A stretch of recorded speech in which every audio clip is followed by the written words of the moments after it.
That's a really good question. I'm known by a lot of people myself as a meathead, and I think bodybuilders get that as well. And often being regarded a meathead kind of has the negative connotation of maybe not being as witty and like developmentally and kind of a lack of intelligence. So sometimes, yeah, I think kind of like that physical presence kind of makes society diminish your mental aspect. I think to a certain degree they receive a somewhat negative perception. I mean, if they're too big, it's going to look unnatural, and therefore they might receive that negative perception. I think people that lift regularly do. I think bodybuilders, because their physique is a little bit abnormal, might receive a little bit of a negative stereotype from physique. I think there's, there's a general positive, sense in the public towards people that work out regularly, though. I would say, I think people who lift rigorously don't necessarily receive negative stereotypes from the public. I feel like someone who works out daily, I just think that'd be more of a positive thing, just because it shows that someone's disciplined and dedicated to maintaining good health.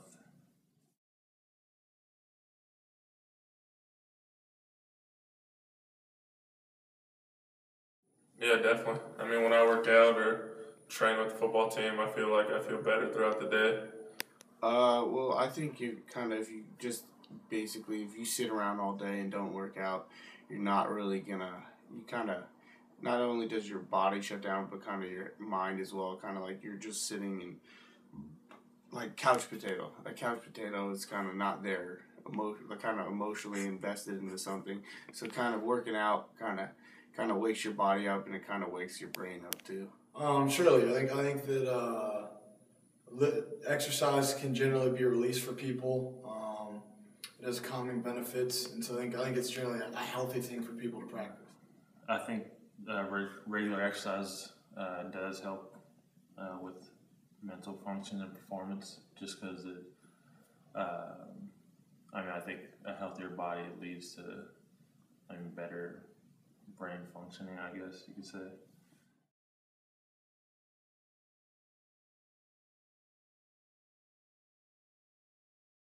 I think so. I think at some other institutions, kind of football players are kind of, I don't know, it's almost worshipped in certain ways. I think that here we're treated more like regular students, and we kind of are viewed as members of the community, not individuals outside of it. I think the unique thing about Stanford football is that you have to get in academically. We don't really get too much help, and I think the students here at Stanford understand that. And I think that's different than a lot of places, because at other places, students or athletes can have like a 2.0 and get into school, whereas here you have to pass certain requirements to get in. I think here we're well respected because people and other students understand that we're competing at a really rigorous academic institution at the same time as competing with the best football teams in the country and succeeding in both. I think that's really important. And I think at other schools it's a little different because often at other schools maybe the football team doesn't excel as well as we do in the classroom. So I think that's how we kind of differ in those two aspects. I think here Stanford football players are, I think, perceived as positive or good people in general. I think it can be different. Among the population, just kind of depending on people's personal experience. I think overall, generally, people view football players positively. Some may think they're kind of meatheads or jocks, but I think for the most part, it's more positive. And I think that may be different on other college teams, just kind of depending on, the type of players you have.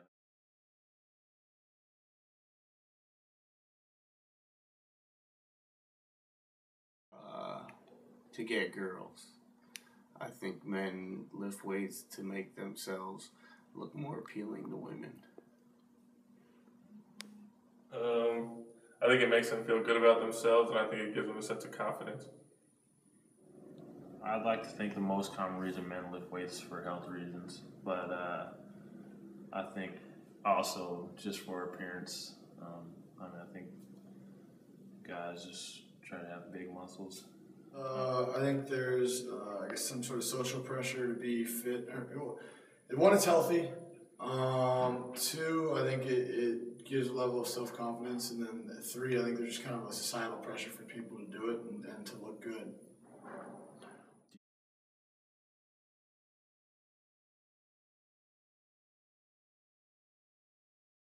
I don't think everybody has to lift weights, but I feel like everybody should exercise to a certain extent in order to maintain a certain health.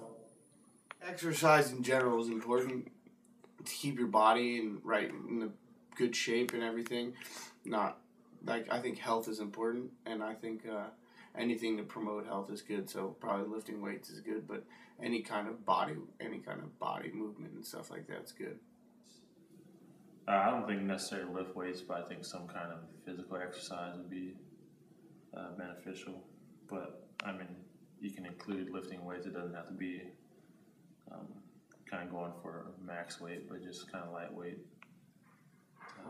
I don't think everybody should. If they want to, they should. I just think that not necessarily. I think getting exercise is a very important thing. So lifting weights is a part of that. There's different ways to do it, and I think it's generally a healthy practice.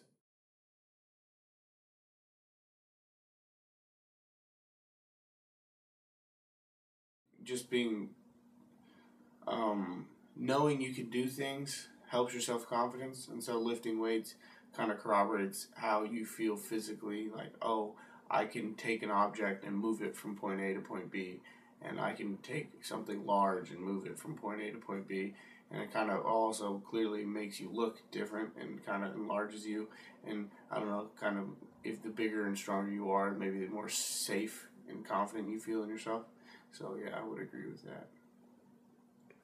Definitely.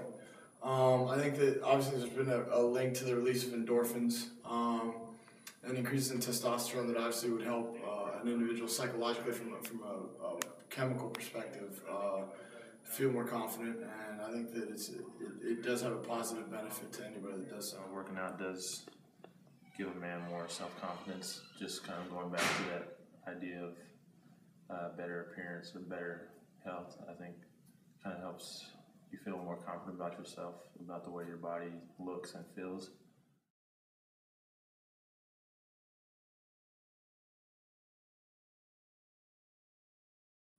I think people get certain results with the barbell, and I think that those results have been positive, and that's why it's good. I just think that you can put large amounts of weight, and I think there's just a series of kind of old school but very core exercises that have existed for a long period of time in weightlifting. So I think it's just it's one of those tools that lays at the center and the foundation of strength training. Just because no matter what the technology is, lifting weights goes down to the basics of kind of like resistance and stuff like that, and there's no substitute for actual weight. The barbell is an effective, efficient way to hold weights and be able to use them and move them in a certain way that helps our body work out and strain. I think the barbell has been this kind of something that's one of the main fundamentalists for everybody. I think it's stayed important just because it's the basic lift that you're able to do a lot of different exercises with, and it's pretty simple design, which is one reason why I think it's still continuing to be used today, even with the development of technology.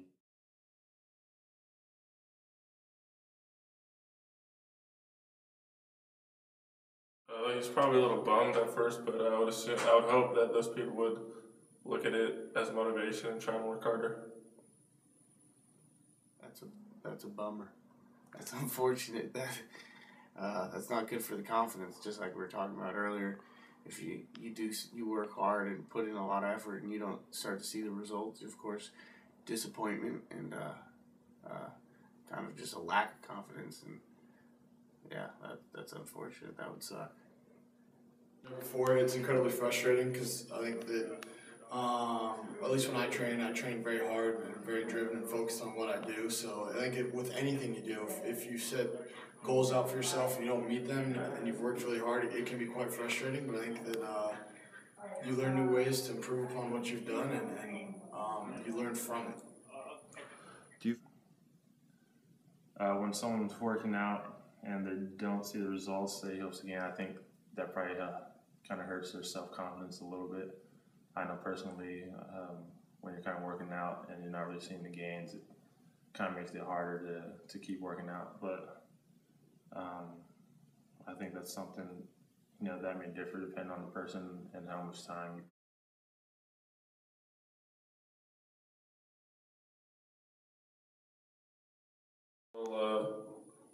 A lower self-esteem, I would say, compared to somebody like Luke Kamatua.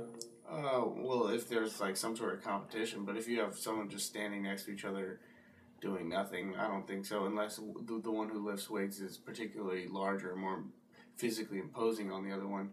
But so any times where you would realize that one lifts weights and one doesn't, then yes. But otherwise, if you're just sitting in an office next to each other, I believe not.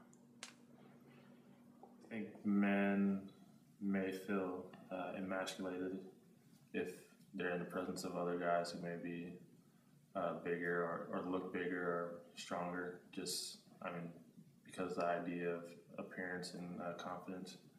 But at the same time, it kind of, like I said, depends on the situation and what they're doing. And everybody's different. They can have their own self-confidence.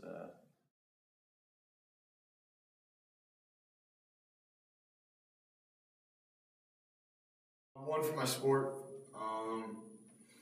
Two, I get a positive feeling from it. I mean, I feel good after I work out. It's a way. It's kind of a release for me or an escape, and it's also it makes you feel healthy and strong. And I like being big. And then it's definitely it's part of football, and I enjoy working out. Because I'm on the football team and we have to, and I enjoy it.